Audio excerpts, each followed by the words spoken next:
yang namanya euforia tahun baru itu selalu diisi dengan hal yang kayaknya kurang produktif gitu ya. Dan kadang di tengah sosial kita gitu ya masih ada saudara kita yang jangankan untuk sekedar lihat kembang api barangkali gitu ya, untuk makan hari-hari aja dia sulit. Uang yang dibelikan trompet gitu ya memang membantu juga bagi tukang trompet gitu ya. Betul. Berencana sih oke gitu, gampang lah bikin list gitu ya. Tahun ini gitu. Nah sebenarnya yang bisa ngejaga ritme resolusi itu biar tercapai gitu kan, apa tuh sebenarnya tips? Keinginan atau targetan yang diinginkan oleh setiap orang adalah hal-hal yang memang wajar dimiliki oleh setiap orang. Bahkan harus setiap orang punya target dalam hidupnya, keinginan yang ingin dicapai supaya semangat hidupnya.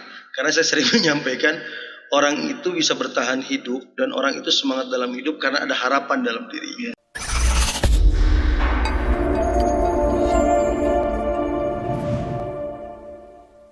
Bismillahirrahmanirrahim. Assalamualaikum warahmatullahi wabarakatuh.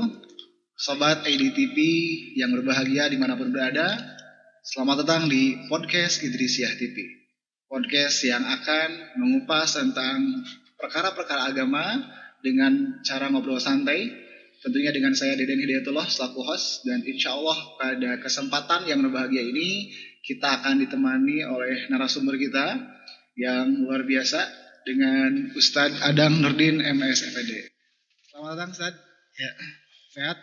Alhamdulillahirabbil Ustadz Adang ini adalah salah satu direktur dari Sufi Training Center ya. Betul. Sebuah lembaga pelatihan yang bergerak di soft skill ya Ustadz ya.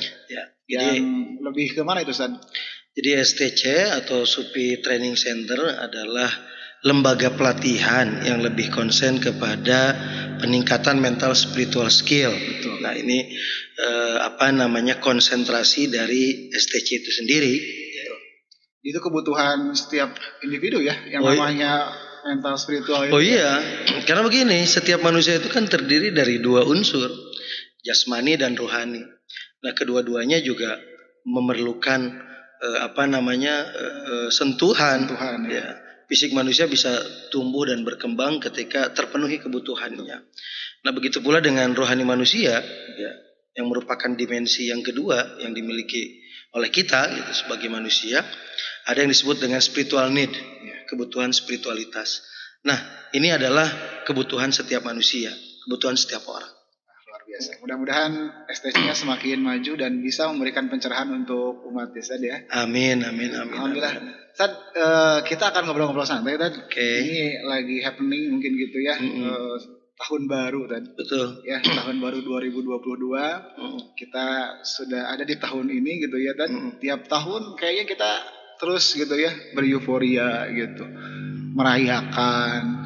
Tapi tiap tahun juga kayaknya ya gitu-gitu juga gitu ya, nggak ada peningkatan dalam hal apapun gitu. Tapi sebelum kita ngebahas lebih dalam tentang tahun baru ini, karena temanya tahun baru mau ngapain sih gitu ya. Nah sebetulnya kita pengen tahu dulu nih.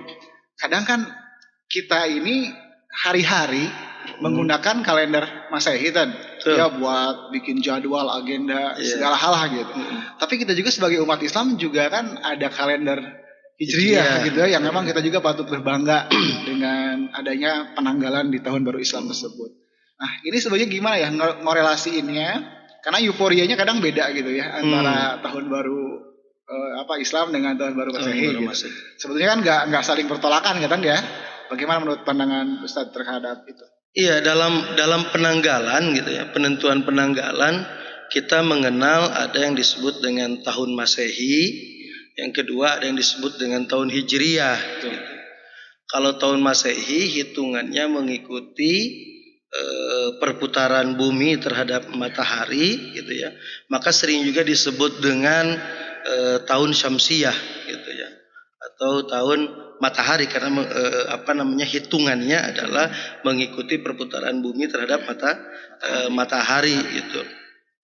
Dan pergantiannya kalau untuk tahun Masehi ya, dari perpindahan harinya itu jam 12 malam. Nah, yang kedua ada Hijriah. Nah, tahun Hijriah ini sering juga disebut dengan tahun Komariah karena penentuannya ya dilihat dari kitaran bulan perputaran bulan, maka sering juga disebut dengan tahun Komariah. Ya. Nah, disebut tahun Hijriah karena memang penghitungannya dihitung sejak hijrahnya Rasulullah Shallallahu Alaihi Wasallam dari Mekah Al-Mukarramah ke Madinah Al-Munawwaroh gitu ya. Nah, kedua-duanya memang digunakan gitu ya. Dan kedua-duanya memang akhirnya banyak yang merayakannya. Ketika tahun baru Masehi memang terlihat dan terasa lebih ramai gitu ya. Tapi sebenarnya kedua-duanya juga tidak ada tuntunannya. Kita harus merayakan ketika datangnya tahun baru gitu. Ya, tidak ada tuntunannya bahwasanya kita harus merayakan. Adapun yang sering dilakukan oleh Rasulullah SAW ketika datang bulan baru misalkan, karena kan kalau misalkan tahun Hijriah itu hitungannya mengikuti bulan, jadi ketika sudah muncul hilal maka itu sudah masuk kepada bulan berikutnya. Nah, di mana ketika muncul bulan Rasulullah SAW sering berdoa. Nah, ini yang menjadi salah satu dasar yang digunakan oleh kaum muslimin sehingga ketika datang tahun baru Hijriah, karena tahun baru Hijriah perpindahannya adalah berdasarkan hilal ini. Nah, sehingga sering dilakukan doa bersama, doa akhir tahun ataupun doa awal tahun. Kalau doa akhir tahun ini secara kultur sering dilakukan pada asar gitu ya, karena perpindahan untuk perpindahan hari untuk bulan Hijriah itu setelah terbenamnya matahari, yaitu di waktu maghrib kan, sehingga pada asar biasanya sering berdoa doa akhir tahun, dan setelah sholat maghrib sering berdoa awal tahun. Walaupun sebenarnya kalau melihat dan merujuk kepada keterangannya, sesungguhnya itu adalah doa yang dipanjatkan atau sering dibacakan oleh Rasulullah ketika perpindahan bulan. Karena kan yang namanya bulan Hijriah tahun Hijriah adanya juga kan di masa Khalifah Umar bin Khattab. Di masa Rasulullah SAW belum ada tahun, yang bulannya sudah ada Muharram, Safar, Rabiul Awal sampai 12 bulan. Tapi untuk tahunnya belum ada. Maka kalau kita melihat dari sirah nabawiyah, maka Rasulullah lebih dikenal lahir hari Senin bulan Rabiul Awal, tahun gajah gitu ya. Jadi belum ada. Kenapa disebut tahun gajah? Karena dulu untuk menentukan tahun itu sering dinisbatkan dengan kejadian gitu. Rasulullah lahir tahun gajah karena pada waktu itu ketika Rasulullah lahir, Raja Abroha kan menyerang Mekah untuk menghancurkan Ka'bah, dan Raja Abroha naik mengendarai gajah, maka pada waktu itu disebut dengan tahun gajah. Ya, kalau misalkan di Tasikmalaya mah penaunan teh misalkan kapan Ustadz Deden lahir, karena Ustadz Deden lahir tahun 82, Ustadz Deden lahir bertepatan dengan meletusnya gunung Galunggung, atau Ustadz Deden lahir pada bulan yang sama dengan pada tahun yang sama dengan meletusnya gunung Galunggung. Jadi sebenarnya nggak ada tuntunan ya dalam agama kita untuk merayakan, apalagi datangnya tahun baru gitu ya. Justru yang harus dilakukan oleh kita adalah melakukan introspeksi diri, melakukan muhasabah, kontemplasi, bahwasannya ternyata waktu itu berjalan begitu cepat dan kita tidak bisa balik lagi. Tahun 2021 sudah lewat dan kita sekarang masuk di tahun 2022, dan kita harus menyadari bahwasannya kita nggak bisa balik lagi ke tahun 2021. Ini dulu ketika zaman mondok saya diajarkan sebuah hafalan mahfuzat, lan tarji'al ayyamul lati madat, tidak akan kembali lagi waktu yang telah kita lalui.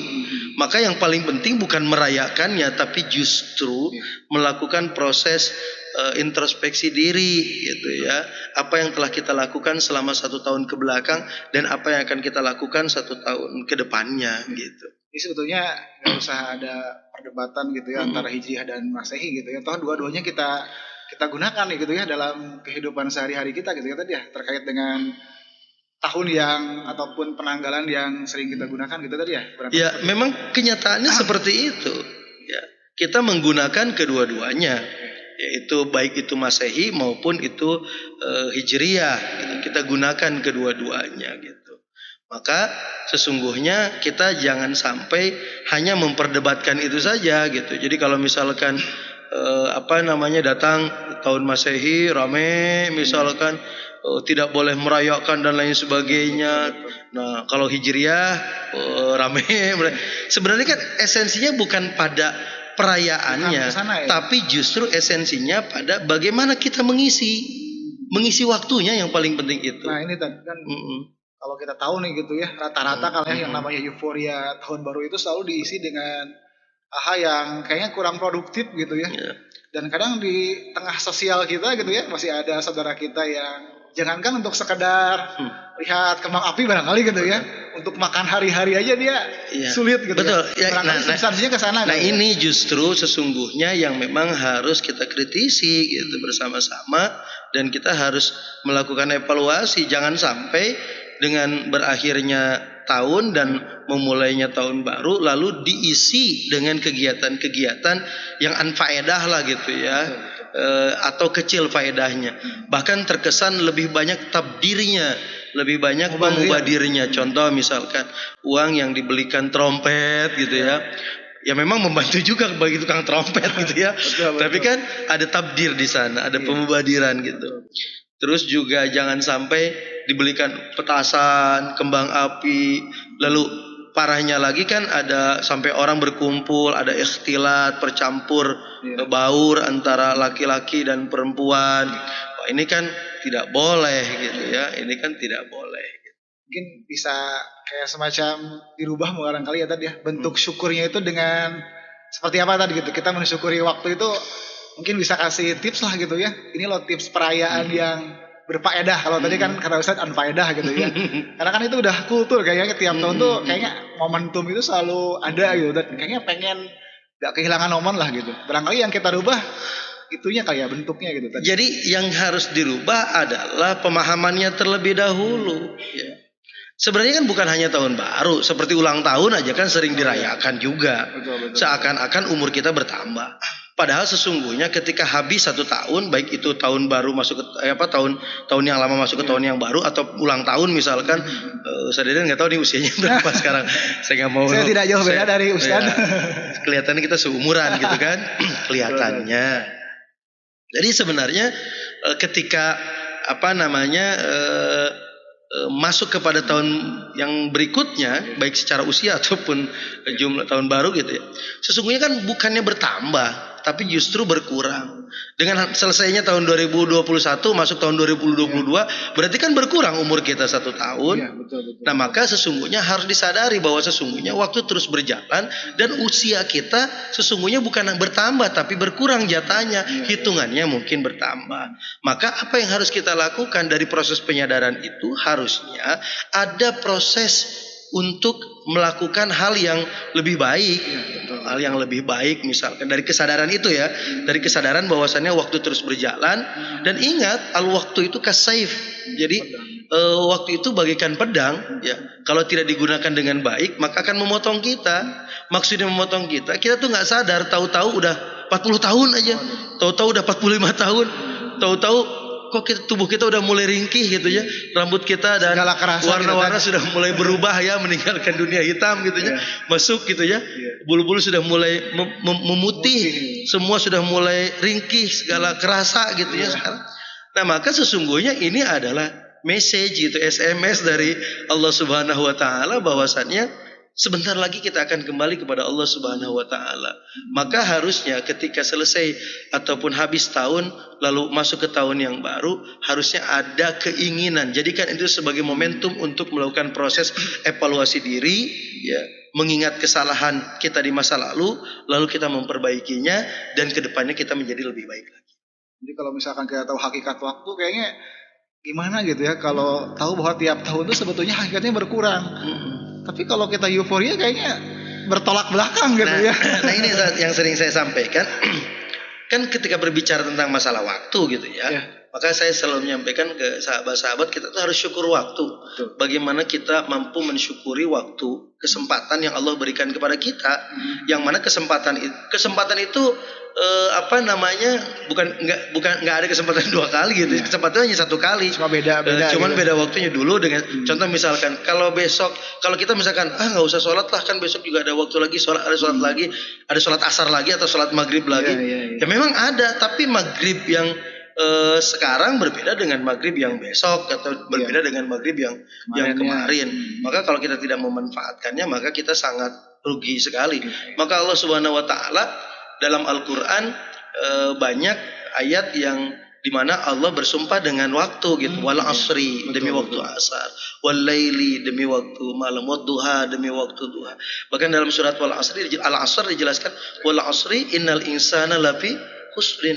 Ya, demi waktu asar sesungguhnya manusia itu dalam kerugian. Illal ladzina amanu, kecuali mereka yang beriman, wa amilus sholihat, dan mereka yang berbuat amal soleh gitu. Watawassaw bil haq, dan saling menasehati, saling mengingatkan dalam kebaikan dan kebenaran. Watawassaw bis sabar, dan saling menasehati dan mengingatkan dalam kesabaran. Sesungguhnya ini yang harus kita lakukan dalam kehidupan, dalam mengisi waktu. Apa? Kuatkan iman kita. Yang kedua, jadilah pribadi yang soleh, ya, dengan mengamalkan segala perintahnya dan menjauhi larangannya. Dan dalam bermuamalah, dalam keseharian kita, lakukanlah antara kita dengan sahabat kita untuk saling mengingatkan, saling menasehati dalam kebaikan, kebenaran, dan juga dalam kesabaran gitu. Ini yang paling penting. Jadi konteksnya kalau kita punya pemahaman yang baik terhadap hakikat makna tahun baru itu, kayaknya akan menjadi pribadi yang terus meningkat ya tiap tahunnya. Bahkan kalau kita kaitin tiap tahun itu suka ada resolusi ya ya. Apa resolusi Anda di tahun 2022? Menyelesaikan resolusi di tahun 2021. Karena targetnya mungkin hanya sebatas target-target yang hanya jangka pendek barangkali gitu tadi ya. Nah, gimana nih menurut Ustaz? Kita sering mendengar ada istilah time management atau memanage waktu, mengelola waktu. Resolusi itu kan membuat perencanaan, targetan untuk tahun berikutnya. Ya bagus buat perencanaan, bagus. Buat planning perencanaan untuk kehidupan kita agar menjadi lebih baik itu bagus gitu. Karena memang begini loh.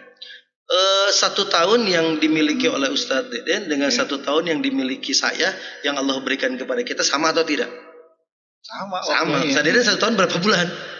12 bulan. Ya sama, saya juga 12 bulan. 1 minggu berapa hari? Seminggu. Ya seminggu berapa hari? 7 hari. 1 minggu itu ya seminggu, ya betul. Seminggu. Artinya berapa hari? 7 hari. 7 hari. Sama kan? 1 minggu 7 betul. hari. Kalau 1 bulan, kalau Masehi ada 28 hari, ada 29 hari, 30, ada 31 ya. Artinya sama lah waktu yang diberikan. Bahkan 1 hari 1 malam yang dimiliki oleh Ustadz Deden dengan 1 hari 1 malam yang dimiliki oleh saya pun sama kan, 24 jam. Lalu apa yang membedakannya? Yang membedakan adalah aktivitasnya. Justru saya lebih cenderung bukan waktunya sesungguhnya yang dikelola dan dimanage, tapi aktivitas kita, perencanaan aktivitas kita dalam mengisi waktu. Waktunya sama kan semuanya? Sama. Yang membedakan aktivitas. Contoh misalkan 1 hari itu misalkan kita hitungnya dari mulai bangun tidur. Dari bangun tidur misalkan ada orang yang bangun tidurnya jam berapa? Ada yang bangunnya jam 5, ada yang bangunnya jam 6, ada yang bangunnya jam 3. Dari jam 3 dia bangun sampai jam 7 pagi, 3, 4, 5, 6, 7, dia apa yang dilakukan? Misalkan dia udah sholat tahajud, udah sholat subuh, baca Al-Quran, sholat isyraq misalkan, dan lain sebagainya. Dengan orang yang jam 7 baru bangun. Ya waktu yang dimilikinya sama, tapi aktivitasnya yang berbeda. Nah maka sesungguhnya harus kita lakukan adalah bagaimana kita memanage aktivitas kita untuk mengisi waktu yang Allah berikan kepada kita. Jangan sampai waktu yang Allah berikan kita tidak isi dengan aktivitas yang baik gitu. Jangan sampai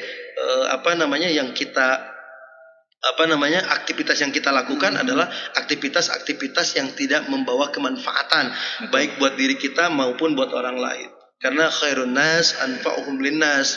Sebaik-baik manusia itu adalah yang bisa memberikan kemanfaatan buat orang lain. Gitu. Jadi sebetulnya nggak apa-apa ya kita bikin resolusi. Ya harus bikin perencanaan, bikin targetan gitu kan. Cuma memang kadang ya tadi jadi bahan bercandaan gitu. Apa resolusi Anda di tahun 2022? ya saya beresin dulu resolusi yang tahun kemarin karena justru kecapean. Justru yang harus menjadi pemahaman kita hari ini ditentukan oleh aktivitas kita dan proses yang kita lakukan di masa lalu.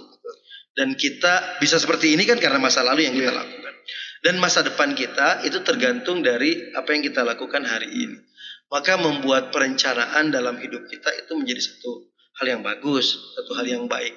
Apalagi misalkan sekarang awal tahun, yuk apa aja sih yang akan kita lakukan di tahun 2022. Tentunya mungkin Sadeden pernah mendengar ungkapan ataupun keterangan man kana yaumuhu ya misla amsihi fahuwa khasirun. Jadi barang siapa yang hari ini ya, tahun 2022 sama gitu tidak ada peningkatan, tidak ada peningkatan secara kualitas gitu ya. Maka itu termasuk orang yang rugi. Sama aja rugi. Sama aja rugi. Wa man kana yaumuhu syarrun min amsihi, kalau hari ini lebih buruk dari hari kemarin, 2022 tidak lebih baik daripada 2021. Ini kan dilaknat ini, mal'un gitu kan ya. Betul. Dan barang siapa yang hari ini lebih baik daripada hari kemarin 2022 misalkan, lebih baik daripada 2021, fahuwa rabi, maka dia adalah orang yang beruntung. Nah, orang yang beruntung adalah orang yang hari berikutnya lebih baik daripada hari sebelumnya. Nah, gimana sih Tad biar ngejaga ritme resolusi ini tuh Tad? Jadi kalau misalkan target tuh sebetulnya target apa yang harus kita raih supaya target-target yang lain tuh kecapai di tahun 2022 misalkan gitu. Tidak semacam ada target besarnya, visi besarnya. Kadang-kadang berencana sih oke gitu, gampang lah bikin list gitu ya. Tahun ini gitu. Nah, sebenarnya yang bisa ngejaga ritme resolusi itu biar tercapai gitu Tad, apa tuh sebenarnya tip-tipnya Tad? Ya sebenarnya gini, keinginan-keinginan atau targetan-targetan yang diinginkan oleh setiap orang adalah hal-hal yang memang wajar dimiliki oleh setiap orang. Bahkan harus setiap orang punya target dalam hidupnya, keinginan yang ingin dicapai supaya semangat hidupnya. Karena saya sering menyampaikan orang itu bisa bertahan hidup dan orang itu semangat dalam hidup karena ada harapan dalam dirinya. Kenapa orang mau bunuh diri? Gak punya harapan. Karena dia sudah gak punya harapan. Maka membuat target, membuat mimpi, membuat cita-cita itu adalah sesuatu yang harus dimiliki oleh setiap orang agar memiliki semangat. Tapi cita-cita yang terbaik bagi seorang muslim adalah bagaimana dia menjadi pribadi yang terbaik. Dan pribadi yang terbaik dalam ajaran Islam diajarkan anfa'uhum linnas. Manusia yang terbaik adalah yang bisa memberikan manfaat buat orang lain. Yang kedua, manusia yang terbaik adalah manusia yang menjalankan tugasnya sebagai hamba. Dalam Al-Quran surat Az-Zariyat ayat 56 dijelaskan bahwasannya Allah menciptakan manusia dan jin itu untuk beribadah kepada Allah. Jadi bagaimana hari-hari kita dilakukan atau diisi dengan ibadah kepada Allah Subhanahu wa taala. Ibadah bukan hanya sebatas sholat, zakat, puasa, tapi seluruh aktivitas kita yang diniatkan karena Allah, mencari ridho Allah, kuncinya sesuai dengan aturan-aturan Allah, tidak melanggar aturan Allah, itu ibadah. Maka saya mau tanya, tidur itu bisa bernilai ibadah atau tidak? Tergantung mungkin ya, bisa ya. Artinya kan bisa. Bisa ya. Makan itu bisa bernilai ibadah atau tidak? Bisa. Tapi makan juga bisa bernilai maksiat kan? Tidur juga bisa bernilai maksiat kalau tidur terus meninggalkan ibadah. Makan tidak diperhatikan kehalalannya. Ya. Dalam ajaran Islam kan makan aja ada aturannya, harus halalan thayyiban gitu ya, harus halal, baik, dan wala tusrifu, dan tidak boleh berlebihan gitu. Jadi untuk memiliki target itu menjadi satu motivasi buat orang untuk lebih semangat dalam menjalankan hari-harinya. Tapi terkadang semangat orang itu naik turun. Nah, naik turunnya semangat seseorang itu tergantung daripada kondisi hatinya. Kondisi hati inilah sebenarnya yang menggerakkan manusia. Manusia itu bagaimana hatinya. Ini kita sekarang nih lagi podcast nih. Orang ada yang mau nonton kita atau tidak, ya tergantung hati mereka. Walaupun mungkin misalkan nanti istilahnya tuh kalau yang muncul tuh clickbaitnya udah muncul. Kalau hatinya mau nonton dia nonton tuh, dia klik tuh. Tapi kalau misalkan tidak mau ya tidak akan diklik gitu kan. Jadi orang itu semangat dan tidak semangat sangat bergantung daripada kondisi hati manusia. Karena gerak-gerik manusia itu gimana hatinya. Nah, maka kalau pengen stabil, istiqomah bahkan terus meningkat, maka ya jaga hati kita gitu. Jaga menjaga hati gitu ya. Menjaga hati, bagaimana kita bisa menjaga hati kita, yang mana hati adalah sesuatu yang sangat mahal yang Allah berikan buat kita, yang mana ini adalah penggerak bagi kita. Hati yang baik akan menggerakkan manusia menjadi pribadi yang baik, hati yang buruk akan menggerakkan manusia menjadi berperilaku buruk, dan hati yang semangat tentunya akan membuat manusia menjadi semangat dalam menjalankan aktivitasnya. Berarti hati adalah pusat pergerakan ya. Apapun tujuan kita, target kita, kalau hati kitanya terus tersambung dan punya semangat yang tinggi, insya Allah bisa kecapai ya tadi satu persatu. Gitu. Saya tadi ini ada satu fenomena yang menarik mungkin ya, karena kita balik lagi pembahasan ke tadi tahun baru.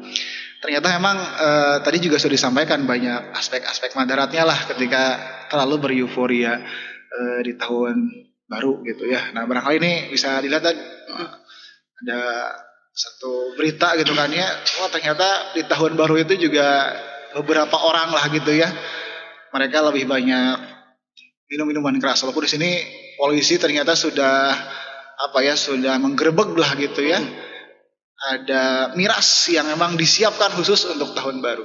Tapi kalau kita korelasikan sebetulnya tahun sebelumnya juga kan kita lagi COVID ya tadi ya. Iya betul. Dan alhamdulillah kita nggak ada perayaan yang berlebihan lah gitu ya, apalagi sekarang dibatasi di tahun 2002 ini. Nah ternyata emang kondisi sosial kita ini tidak bisa dihindari gitu ya, terkait dengan berlebih-lebihannya gitu ya merayakan tahun baru tadi. Nah bagaimana nih tips-tips buat audiens semuanya, semua jamaah di YouTube, barangkali bagaimana seharusnya kita menyikapi ini, terutama mungkin orang tua yang punya anak gitu kan ya gitu dan sebagainya gitu. Tadi saya sampaikan takdir aja kan nggak boleh, memubazirkan. Jadi kan di dalam perayaan tahun baru itu banyak hal-hal yang mubazir juga tadi, seperti petasan, kembang api dan lain sebagainya. Kalau uangnya dibagikan kan banyak orang yang tertolong lah, banyak orang yang bisa menikmati dari uang itu kan, baik untuk makan, untuk sekolah dan lain sebagainya. Nah apalagi seperti yang tadi ya, itu mah udah bukan hal yang mubadir lagi, tapi hal yang haram. Betul. Hal yang dilarang oleh Allah Subhanahu wa taala. Maka itu mah bukan hanya sebatas tahun baru gitu, yang namanya miras itu di luar tahun baru pun itu kan tidak boleh dilakukan gitu ya, tidak boleh dilakukan. Bukan hanya sebatas tahun baru, di luar tahun baru pun tidak boleh dilakukan. Nah maka di sini pentingnya peranan. Nah yang berperan siapa? Yang berperan itu semua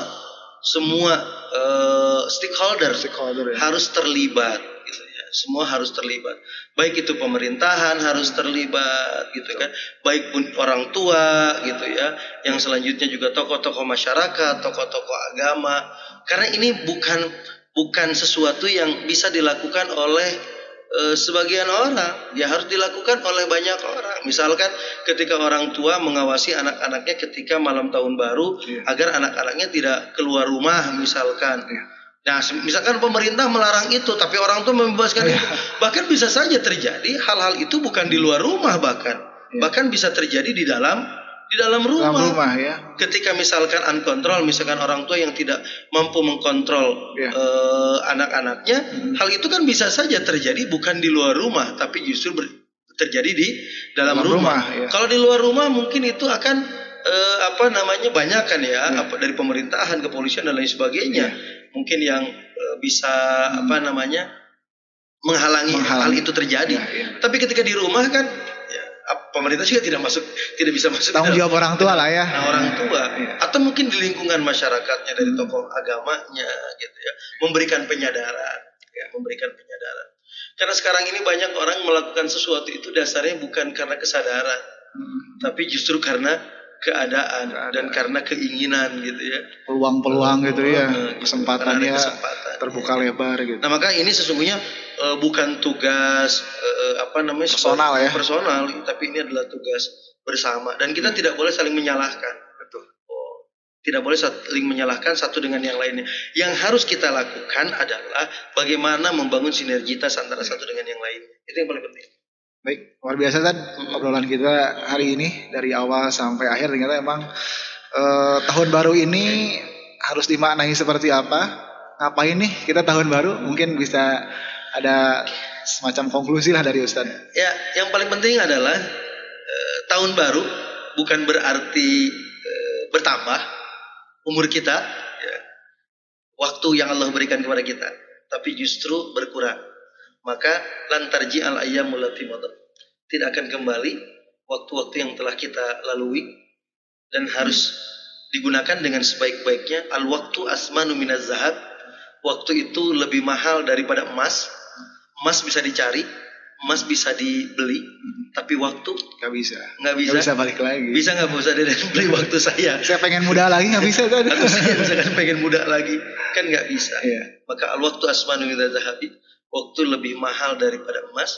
Dan al-waktu kasaif, waktu itu bagaikan pedang. Kalau kita tidak menggunakan dengan sebaik-baiknya, akan memotong kita. Tahu-tahu waktu itu telah hilang dari kita, telah habis kesempatan kita, maka kita akan menyesal. Kenapa? Ketika Allah memberikan waktu kepada kita, lalu kita tidak menggunakan dengan sebaik-baiknya. Berharap tahun 2022 semua kita senantiasa merencanakan hal-hal yang lebih baik dan juga berusaha untuk memperbaiki diri. Tinggalkan 2021 dengan segala hal-hal yang tidak baiknya, kebaikannya kita tingkatkan, hal-hal yang tidak baiknya kita tinggalkan. Itu Ustaz. Alhamdulillah, terima kasih banyak Ustaz atas waktu dan ilmunya. Mudah-mudahan ini menjadi sebuah pelajaran penting untuk kita semuanya, bagaimana menyikapi tahun 2022. Sobat IDTV dimanapun berada, sahabat podcast Idrisiyah TV yang dirahmati Allah Subhanahu Wa Taala, mengutip dari kata-kata mutiara Mursyid Thariqah Idrisiyah Syekh Akbar Muhammad Fathur Rahman, jangan sampai satu detik pun sia-sia di hadapan Allah Subhanahu Wa Taala. Mari kita manfaatkan momen waktu yang telah Allah anugerahkan dengan amalan-amalan yang menghadirkan Allah dalam hati, sehingga kita bisa menjadi pribadi yang lebih baik setiap hari, setiap pekan, setiap bulan, dan bahkan setiap tahunnya.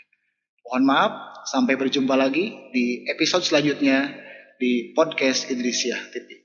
Wassalamualaikum warahmatullahi wabarakatuh.